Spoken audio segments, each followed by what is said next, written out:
And we're coming to you live from the Bill Fuller Tough Studio. Boomer Esiason, Greg Giannotti. It's Boomer and Gio on the Fan. Simulcast across the country on CBS Sports Network. And wherever on the free Odyssey app. Good Monday morning. This is one of those days that what's going on around here is more interesting than the football teams because Al Dukes just did a full hour by himself for the warm-up show. And I got to say, it was really good. I know he always says, I could never do it by myself. No, he did it, and the great irony is that the callers buoyed him through that hour and got him all the way to 6 o'clock. No one hates callers more until he needs him. So good job by Al. I was laughing. It was really good and really entertaining. And we do believe that CeeLo is okay. So what's going on is, before we get into the Giants, just to reset this thing quickly, Jerry, scheduled day off. He's working for Compass Media Networks with the Cowboy and Raider game tonight. CeeLo was on the schedule, went through the emails, was supposed to be here, is not here. But he did respond to a astute listener's post that said, hey, we're going to hear you on the warm-up show tomorrow, knowing that Jerry was doing the game. And he said, nope, nothing for me on Fan tomorrow. So something happened. I don't know. Maybe someone didn't tell CeeLo. He didn't look at the schedule. But he is okay as far as we know, because I don't think he knew he was supposed to be here. Of course, the Football Monday, we're going to break down a lot of stuff. The Giants weren't all that interesting, sort of this. The same old. Good morning, Boomer. How are you? Yeah, good morning, Jim. Doing all right. I hope CeeLo is okay. But if he did respond the way that you're saying that he responded to somebody on X. I just looked at it, yeah. All right, so that basically sounds to me a little bit like, well, somebody's not doing their job. Somebody did not schedule me. You see what I'm saying? Like, I feel like he's got a little edge to hit. Oh, I'm not scheduled tomorrow morning. Nobody scheduled me. No. You don't think so? No, I don't. I just think he doesn't know. Like, nope. Like, no. I mean, Fan. like, he knew, because obviously he responded to somebody on X that he was not scheduled to be here. Like, he could have made a phone call to somebody. Hey, listen, am I on the schedule or not? But he didn't do that. He just basically said to somebody on X, oh, I'm not scheduled tomorrow. You see what I'm saying? Yeah, but he was. That's the thing. If he would have looked at, like, if he had any inkling that this guy might have been right, he could have gone into his email and looked to see if he was scheduled, and his name was on the schedule. Al went back and looked. So his name is on the schedule, Al? Yeah, because... All right, so then we have to Mike Kafka him. We have to sit him down. He's not going to start for the next 6 weeks. I mean, that's just all there is to it. Or until tomorrow. Right, until tomorrow. Yeah, we have to hold people accountable around here. Listen, do we sit him down and put Schwartz in tomorrow? I don't know. Al doesn't need that after doing it. But you guys, I'd like to have Schwartz in. Al would not. I know, but you guys are. So, Al, you're saying he was on the schedule. Yeah, only because when I get the schedule and I know Jerry's out, I always check to make sure that they know Jerry's out. And they did, and I said, okay, we're good then. All right, so you checked. Is there actually somewhere where CeeLo's name says that he's on the schedule, or is it just word of mouth? No, it says everyone's scheduled. So, like, I check to see that Eddie's in every day, that Jerry's in. So, where Jerry's name normally is on Monday, Tuesday, it said Chris Lopresti. So there is a place where his name is residing. Yes. Right. So so now, if it's on there, this is either on CeeLo or somebody did not tell him that his name is on there. It could be both things are true. Yeah. You are supposed, as a part-timer, when the schedule comes out, you're supposed to check it and look for your name. But it is also appropriate for the person who put your name in the schedule to verify and confirm the shift. Well, also, are you available? You can't just assume that CeeLo's available. That is another point. So did someone not have a conversation with him about him being available? This did happen once before. It did. It was a couple years ago, and it wasn't as big of a deal because you were out and Jerry did the warm-up show with Al. This one felt like a bigger deal because Al had to do the full thing by himself.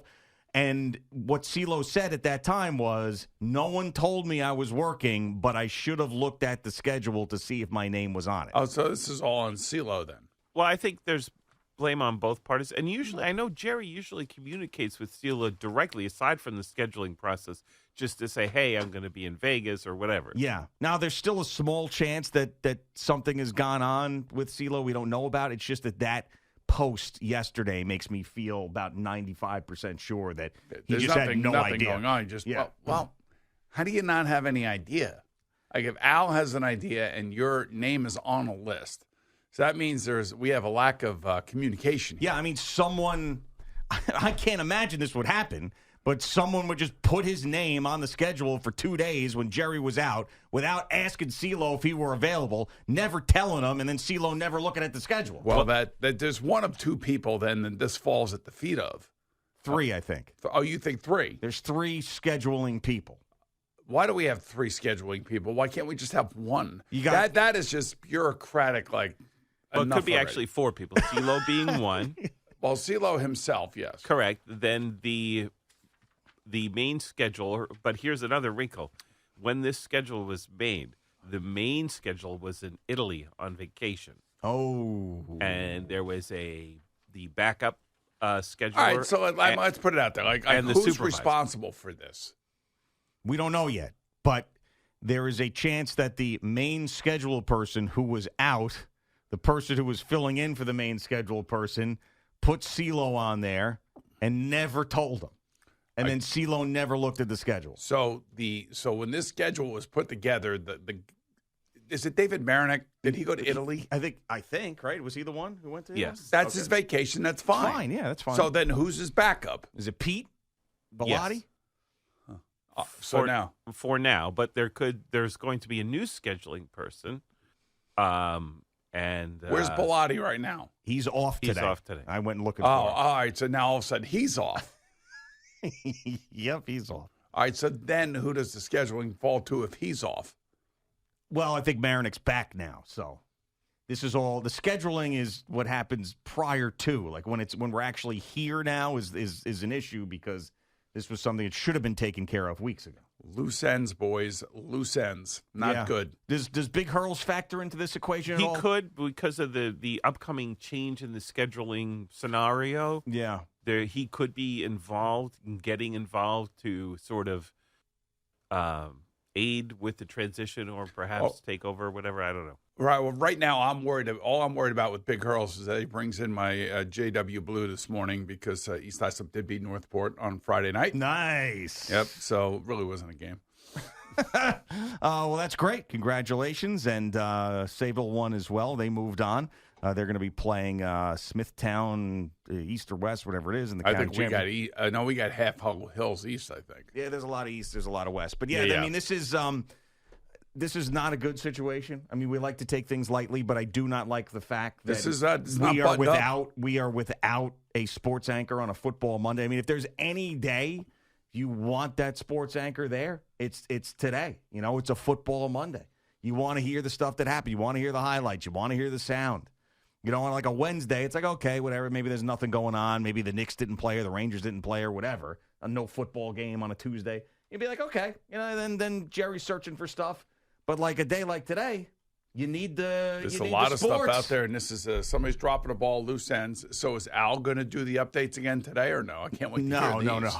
I told you did ask me that off the air, and I said Al just did an hour warm up show, and For also what? no, hold on, no. This is the big Buckle part. up, Al. This is the big part of it. Yes. Jerry wrote that update for him last week. So Al would have to write all of them and produce the show and do all the reads and screen all the phone calls. So I had an idea, and there's one man in this building currently who can do the job at a high level, and that is Andrew Bogish. So I had to go to Maggie Perloff that Bogish works for, and I said, can we do a little share spot with Bogish? Okay. And she said, she goes, yeah. She goes, Bogish, can you do both? She goes, could you do them at like 6:25 and then us at 6:45? And Bogish was like, maybe. I mean, you know, this would be Bogus showing the company that he's willing to work hard and make things work. Well, yeah. I think it's an opportunity for him to shine.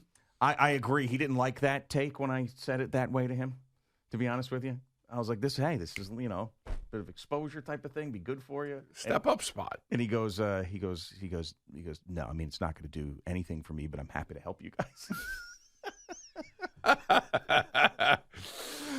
But he's excited to do it. But like the way I was pitching it to him, because I wanted to get something done, like this was going to be some sort of like America's Got Talent situation. Yes. Someone was going to sign him to a contract after this. That's not working. All right. Well, I mean, so I'm really interested to get to the bottom of this, though. I mean, ultimately, there is an open seat that should not have been open, put Al in a very difficult situation, but he made the most of it, which he's a professional.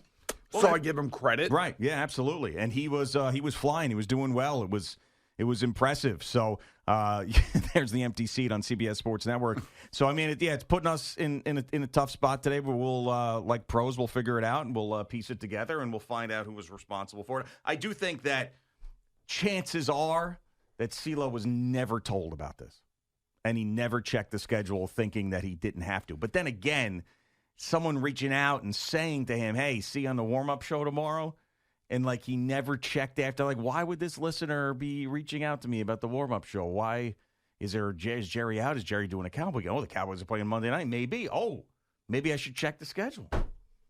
So he's got a little bit of buck stops here situation with him too. There's blame to go around. And Gio, as a dad with small kids, what time do you think he would be waking up if he doesn't have work? Oh, his phone is blowing up right now. Well, it's going straight to right voicemail. now. It's going straight to voicemail. And when he wakes up, he immediately goes to social media. So it's going to be all over social media for him. It's going to be like he's going to have a sweat spot right on the forehead. He's going to be like, "Oh my God, what did I do wrong?" Yeah, his stomach's going to drop. So back to the question: what time? Do you 7 think? o'clock would be the latest. 7. Okay. I would think that if he is not awake by 7, that would be odd. That's what I would say. His kids got to go to school the whole thing. Yeah, you got to get ready and everything else, and the whole deal. So I would say by 7 o'clock. Yeah, and he's definitely going to call in eventually and just basically blame it on somebody else that nobody told him. Well, he'll take part of the blame, but also defer blame. Which I think he might be. I think it's fine. I mean, if there's somebody that did not reach out to him, or maybe he missed an email. See, this is the thing. Well, I always tell the people who work for me, it's great to send an email or a text, but you got to confirm. You got to verify. You got to talk to people. Right. Like I always used to tell people when I was making the schedule, you don't email 911. You call them. Yeah, you actually call them, and then if they show up, they show up. Yeah. Depends on which part of 911 you're calling. All right. I didn't need to get into that. Okay. Christ's sake.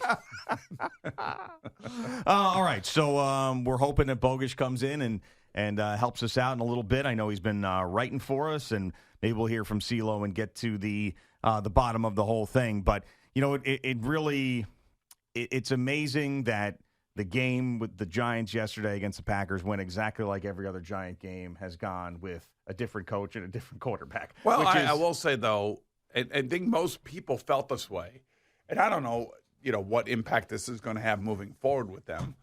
But Mike Kafka looked apart. He looked apart. He was aggressive. Sure. He basically, I don't want to say threw caution to the wind. I thought everything that he did was right. And I felt like they were a little bit more aggressive on defense instead of just sitting back, that there were a couple times where they did blitz. And that obviously is the head coach telling the defense coordinator, look, we got to get after the opposing quarterback from time to time. We can't just let him sit back there.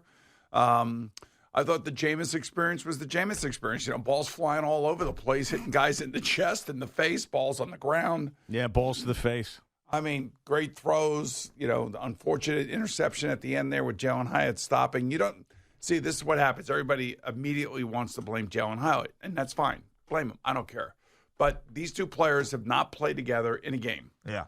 And there's stress, there's intensity. This is late game stuff. And you'd like to be able to throw it to somebody that you're used to throwing it to, that will actually you trust, because you've built this trust up over years. And you know that if you throw it and he can't get it, he's going to turn into a defensive back himself and not let it be intercepted. And that's not the case between these two players. I probably like each other, probably have practiced together a lot. But in the body of the game, especially when the game is on the line and there's pressure coming on the quarterback, and the quarterback's got to make a decision, and then all of a sudden the receiver stops because he thinks he's stopping in a hole where he can remain open. Those things happen, and unfortunately it happened for the Giants yesterday. But it was actually it was somewhat of an entertaining game. Yeah, sure, but it was the Giants go down, they score first, right, which we've seen a million times. Yes. They have a lead late against a team that has a better record than they do, and then they don't win the game, which is everything we have seen this entire year under Brian Daboll, which was they go out, they score first, they have a lead late in the game, they're competing against a team that they have that has a better record than them, and then they end up losing in the end. So, yeah, I mean, this is what the team has been. Well, this will tell you right here, the Giants are the fourth team since 1970 to lose 5 straight games, scoring at least 20 or more points in those games. 49ers, Bengals, and Lions are the other 3 teams that did this. Yeah. And the Giants have 5 of these games. Right. So, I mean, it's really that's the only thing that kind of stood out to me. I mean, yeah, Kafka looked the part. He didn't look like he was overwhelmed at all. And Jameis is Jameis and whatever. I did think it was good that Abdul Carter got sat down because he had a conduct dedetrimental to the team situation. Probably missed a meeting or but still, I mean, as an interim head coach, I mean, to do that with the first draft pick, your number one, your first round draft choice, I think it takes a little bit of balls to do that. So, well, let me ask you this question. Yeah.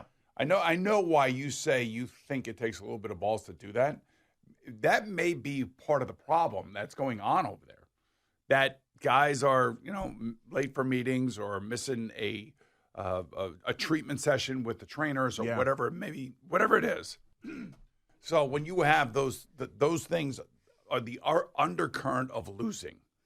That's why you lose. You lose because guys aren't buttoned up. Guys aren't, like when you think about these winning teams that are, they're all looking forward to going to work today, and they don't want to be the reason why their team loses. When you have a team like the Giants who continue to give up big plays late in games, you don't know why that is. All I know is that if there are people that are late to meetings, people missing assignments, people making mistakes, I could trace it all the way back to whether or not they're all in. Are they all in? Do they give a crap about what they're doing? Or is it just about, I want number 56 because I'm a great player from Penn State? BS. Sit your ass down if you're late, if you miss a meeting. And that's the way it has to be. And that's the way it should always be. And you got to sit down and you see Abdul Carter, his response after the game was correct. He said the right things after the game, that I have to be held accountable. I have to be better. Okay, grow up. It's now time to grow up. This is a grown man's league. Players keep telling us that. And now it's about you knowing what to do and how to do it and being responsible for yourself and your own actions. So, yeah, I'm glad that Mike Kafka did this. I wonder, though, when something like this happens, it makes me wonder, was this going on all year long? And was that the downfall of Brian Daboll? I don't know. I hope that wasn't the case. But for Mike Kafka to do that, I guess it looks good, but that's exactly what he should be doing. All right, Boomer and Gio on the Fan and CBS Sports Network, just getting started on this very odd Monday morning already, as we are without CeeLo, we are without Jerry, so we're piecing things together, much like the football teams in this town.